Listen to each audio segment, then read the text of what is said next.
Sir, your daughter's name is already on that plaque. 2019 recipient. To understand the silence that followed those words, the way my father's hand froze on the podium, the way my brother's face went slack, the way 200 people in dress whites turned to stare at a bronze plaque on the wall, you have to understand the 23 years that led to it. You have to grasp that invisibility became my second skin early on. The Naval War College in Newport rises from Narragansett Bay like an oath made permanent. Growing up in Portsmouth, I must have driven past it countless times, observing the officers moving through those gates in their immaculate uniforms. Never once imagining those corridors would know my footsteps, never dreaming my father would wish they didn't. But those revelations arrived later. The phone calls came first. Libby, sweetheart, Jackson's making commander. My mother's voice reached me on a Tuesday in March, artificially bright with forced enthusiasm. We're planning a small celebration dinner Friday evening. Think you can join us? I stood in my Norfolk apartment, deployment orders for the Carl Vinson in my hands. 6 months patrolling the Pacific, departure in 14 days. They remained unaware. I'll do my best, Mom. Do your best. The brightness fractured. Your father's Navy League ceremony happens the week after. That one matters. I need you present. I'm aware. Are you truly? Because you missed last year's event. Work kept me. Work always keeps you, Libby. I've lost track of what you actually do these days. Something involving logistics, correct? Logistics. The word I'd offered them 6 years back when I made captain, and couldn't articulate why a 37-year-old woman with an incomprehensible career was suddenly commanding a destroyer. Simpler to allow them their assumptions of paper shuffling in some vast naval bureaucracy than to describe 3 years in the Arabian Gulf, my ship intercepting weapons shipments and tracking submarines, admirals speaking my name with recognition.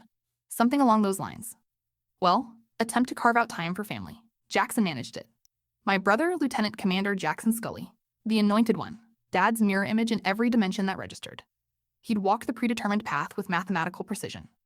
Naval Academy, surface warfare, methodical advancement through ranks. No diversions, no complications. The sort of career that translated smoothly at social gatherings. My trajectory had diverged. ROTC at URI while Dad deployed overseas.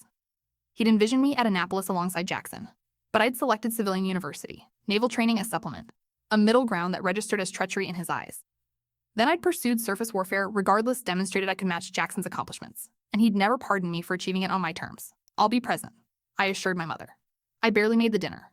Flew from Norfolk Thursday evening, touched down at the Portsmouth restaurant precisely as appetizers arrived. The establishment called itself the River House.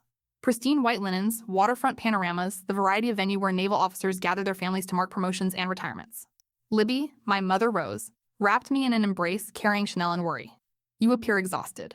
Demanding weak. She perpetually appears exhausted. Jackson spoke from his position at the table's head.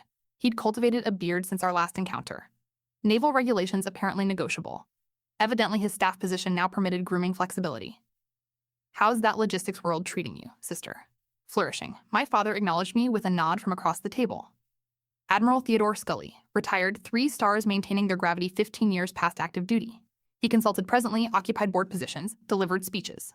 The Navy had defined him for 4 decades, retirement merely a technicality. You're tardy, he observed. I'm here. Jackson's wife, Brittany, directed at me the species of sympathy reserved for peripheral relatives at memorial services. We'd just been discussing Jackson's upcoming assignment. Share it, honey. Pentagon, Jackson announced, pride unmaskable in his tone. Strategic Planning Division. August start date. My congratulations. Appreciated. It's a launch point, naturally. Dad says with proper maneuvering, I could command by 40. I was 39. I'd achieved my first command at 36. The dinner unfolded with the practiced choreography of family occasions where everyone inhabits their assigned role. Mom posed delicate inquiries about my well-being, my living situation, my romantic prospects. Jackson elaborated on the Pentagon, the admiral who'd specifically requested him, the Arlington House under contract. Dad dispensed strategic counsel, war narratives, connections Jackson should cultivate. Nobody questioned my work. They'd abandoned that practice. Simpler to disregard the nebulous career than acknowledge their incomprehension. The Navy League ceremony next week, Dad mentioned over dessert. I'm accepting the Distinguished Service Award. Should prove quite the occasion. That's exceptional. 200 confirmations. The commandant dispatching a representative, Vice Admiral Boone attending. You recall him, Jackson? From the Abraham Lincoln. Affirmative, sir. Solid officer. You should engage him regarding your Pentagon assignment. He maintains connections at OPEV. Will do. Dad's gaze touched me briefly, then retreated. You'll attend, Libby. Confirmed. Excellent. Black tie affair. The invitation specified family seated at the head table. He paused. Attempt to look appropriate. Brittany coughed into her napkin. Mom studied her wine. Jackson's smirk surfaced. I completed my coffee without comment. The days preceding the ceremony dissolved into preparations I couldn't discuss. The Vincent deployment postponed by San Diego maintenance complications. A classified briefing concerning Iranian fast boats in the Strait of Hormuz. A call from the commander of Naval Surface Forces soliciting my assessment of a tactical scenario designated for next year's training protocols. Evenings in my Norfolk apartment, I'd observe my dress whites suspended in the closet. 4 ribbon rows, gold surface warfare insignia, captain's eagles adorning the collar. The uniform narrated a story my family never attempted to decipher. I contemplated wearing it to the ceremony, imagined the shock registering on their faces, the questions it would generate. Then I considered my father's award, his spotlight, the attention that uniform would command. Overshadowing him felt petty, felt diminishing. So I packed a black dress instead. Friday afternoon, I navigated to Newport. The ceremony occupied the War College's Spruance Hall, a structure I knew more intimately than my family suspected. I'd lectured there twice. Once discussing maritime interdiction operations, once on crisis leadership, but I'd never referenced it during family meals, never corrected their assumptions that my career constituted administrative monotony. Being underestimated proved easier than battling for recognition I didn't require. I arrived ahead of schedule, parked in the visitor section, traversed the manicured grounds. Rhode Island, spring meant daffodils and freshly cut lawns and bay-scented air. Officers in dress uniforms navigated between buildings, some advancing toward Spruance Hall, others toward Luce Library. A few nodded acknowledgement as they passed, recognition I couldn't reciprocate without exposing more than intended.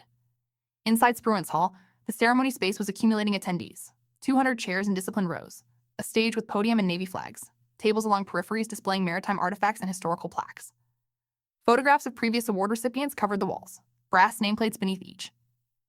I located my seat at the head table beside Jackson. Mom and Dad would occupy the opposite side nearest the stage.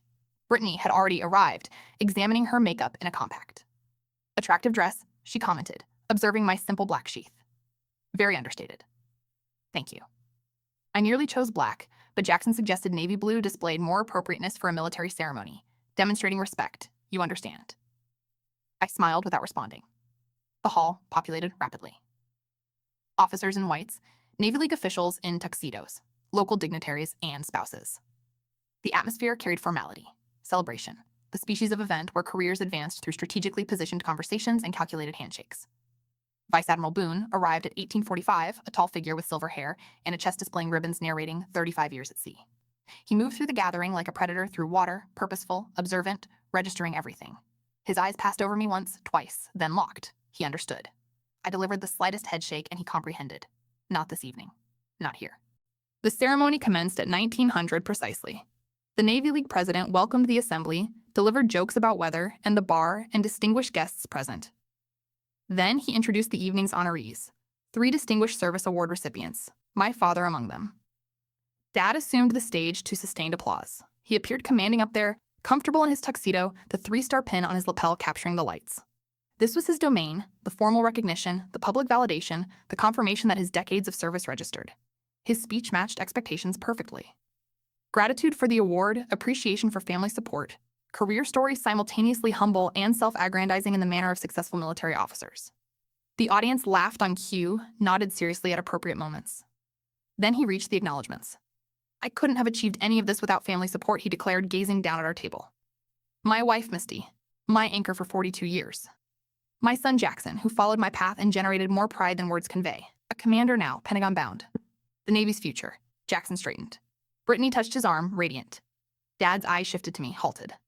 I watched him calculate, search for language, attempt finding something to articulate about the daughter whose career he'd never comprehended and had ceased inquiring about. And my youngest, he finally managed, Libby, who joins us tonight. He gestured vaguely toward me. The pause suspended in the air like smoke. Let's applaud them all. The audience clapped politely. Jackson's smile carried triumph. Mom appeared wounded. I remained perfectly motionless, hands folded in my lap, face neutral. This was familiar territory. This was anticipated. This was 23 years of being the daughter who disappointed him by succeeding unconventionally. Dad continued his speech, thanked the Navy League, delivered closing remarks about service and sacrifice. Additional applause. He descended from the podium, accepting handshakes and congratulations, returning to our table. That was beautiful, Ted. Mom squeezed his hand. Well executed, Dad. Jackson stood embracing him. I opened my mouth to contribute my own congratulations. Something suitable, something that would conclude this evening with dignity preserved when a voice called from the hall's rear. Excuse me, Admiral Scully. Everyone pivoted. A lieutenant commander I didn't recognize stood near the distant wall beside the historical plaque display. Young, perhaps 30, clearly uncomfortable with his interruption. "Sir," he projected louder now. "I apologize for the interruption, but your daughter's name already appears on that plaque. 2019 recipient." The hall went silent. Not the courteous silence of an audience awaiting a speaker, but the stunned silence of a needle scratching across vinyl, of the instant before collision, of reality fracturing. "What?" Dad's voice sharpened. The lieutenant commander indicated the wall. The Distinguished Service Award plaque. Captain Elizabeth Scully, 2019. 200 heads rotated in unison. I heard chairs scraping, whispers igniting. Someone gasping. On the wall, between photographs and beneath brass nameplates, hung the plaque I'd walked past innumerable times without mentioning. The name list glowed under spotlights. 2017 VADM Robert Greene, 2018 Captain Michael Torres, 2019 Captain Elizabeth Scully, 2020 RADM Jennifer Walsh. My father stared at the wall, then at me. His face cycled through multiple expressions. Confusion, disbelief, something resembling betrayal. "Captain," he said. Jackson stood so abruptly his chair tipped backward. "That's impossible." But Vice Admiral Boone was already advancing toward our table, his dress shoes clicking across the hardwood. He stopped beside me, his face carrying the weight of someone who'd attempted preventing precisely this moment and failed. "Admiral Scully," he addressed my father.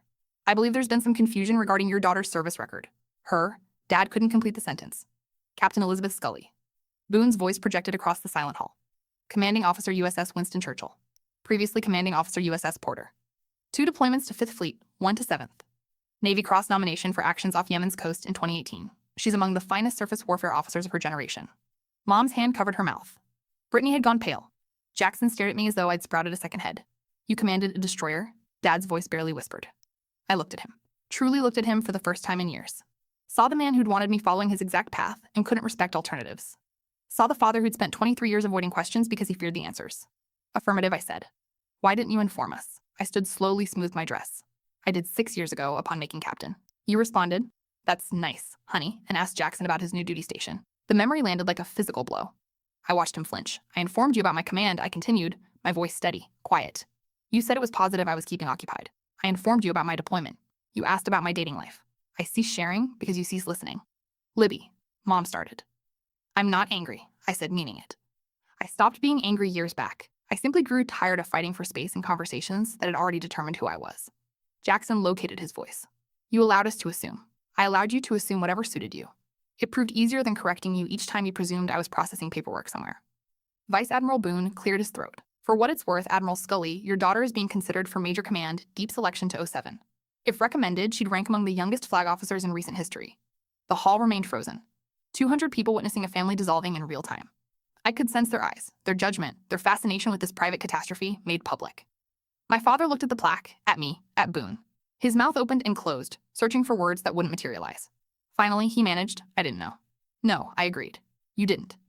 I collected my clutch from the table. Mom was crying now, silent tears she kept wiping with her napkin. Jackson had collapsed back into his chair, staring at nothing. Brittany was whispering furiously to him, her face flushed. "Congratulations on your award, Dad," I said. "It's well-deserved." I walked toward the exit. The crowd parted automatically, the way people do in the presence of authority they've suddenly recognized. Vice Admiral Boone fell into step beside me. "Hell of a way to come out," he murmured. "Wasn't my choice. Could have corrected that lieutenant commander. Could have. Didn't." At the door, I paused and looked back one final time. My father still stood at the head table, the Distinguished Service Award in his hands, staring at the plaque on the wall, proving his daughter had earned identical recognition 4 years before him. Jackson was on his feet now, gesturing angrily at something. Probably me. Mom had her arms around Dad's shoulders. Brittany was on her phone already disseminating this story through whatever social networks naval officers' wives maintained. The scene resembled a painting, family portrait and shattered assumptions. I pushed through the doors into the cool Newport evening. Behind me, I heard the ceremony resuming. The Navy League president attempting to restore order. Someone laughing nervously. In the parking lot, my phone buzzed. A text from the commander of Naval Surface Forces. "Heard there was excitement at the War College tonight. You okay?" Word traveled fast in the Navy. "Fine," I typed back. "Long overdue conversation. Your father's a good man. Old school. I know. Give him time." I drove back to Norfolk through darkness. The road ahead illuminated by headlights. The road behind disappearing into memory. At 0200 somewhere on I-95 in Connecticut, my phone rang. Mom. I let it go to voicemail. She called again at 0300. Again at 0400. Finally at 0500, I answered. "Libby," her voice was raw. "We need to talk." "Okay. Your father he's devastated. He didn't know. He truly didn't know." I believe that. Why didn't you tell us? Really tell us. Make us listen. I pulled into a rest stop, killed the engine, and watched the sun beginning to rise over the highway. Because I grew tired of proving myself in a family that had already decided I wasn't worth paying attention to. It was easier to be invisible than to constantly fight for visibility. But you're our daughter. I'm also a captain in the United States Navy.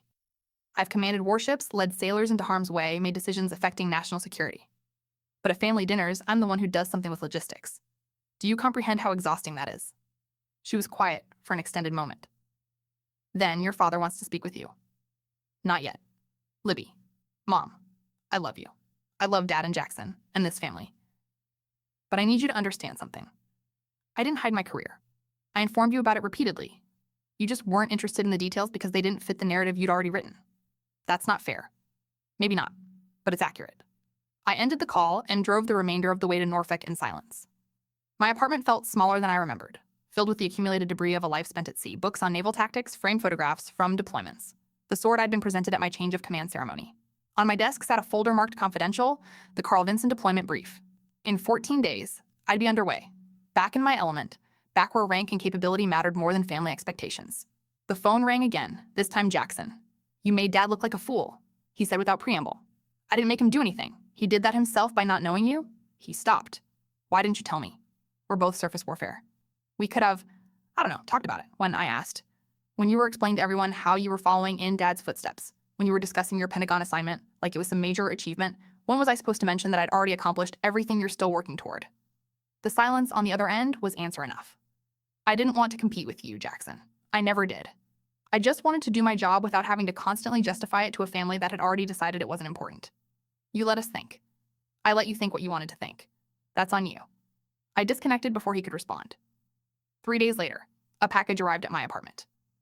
Inside was a photograph, the War College plaque, my name clearly visible in brass. A handwritten note from my father. I should have asked. I should have listened. I'm sorry. It wasn't enough. Not yet. But it was a beginning. 2 weeks later, I stood on the bridge of the Carl Vinson as it departed San Diego, heading toward the vast Pacific. Behind me, 200 sailors executed their duties with the precision I'd helped instill. Ahead, 6 months of operations in one of the world's most complex maritime environments. My family would call, eventually. And eventually, I'd answer. We'd rebuild something from the wreckage of that ceremony in Newport. But it would be different this time. Built on truth instead of assumption, on respect instead of condescension. I'd spent 23 years being invisible by choice. That chapter was closed. The sun set behind the California coast, painting the sky in shades of orange and red. The carrier cut through the water at 20 knots, heading toward a horizon only I could see. Captain. My executive officer approached, holding a tablet. The Admiral's compliments. He's requesting a video call at 1900. Tell him I'll be ready. The executive officer nodded and departed. Alone on the bridge wing, I felt the weight of command settle over my shoulders like a familiar coat. This was who I was, who I'd always been. My family just finally knew it.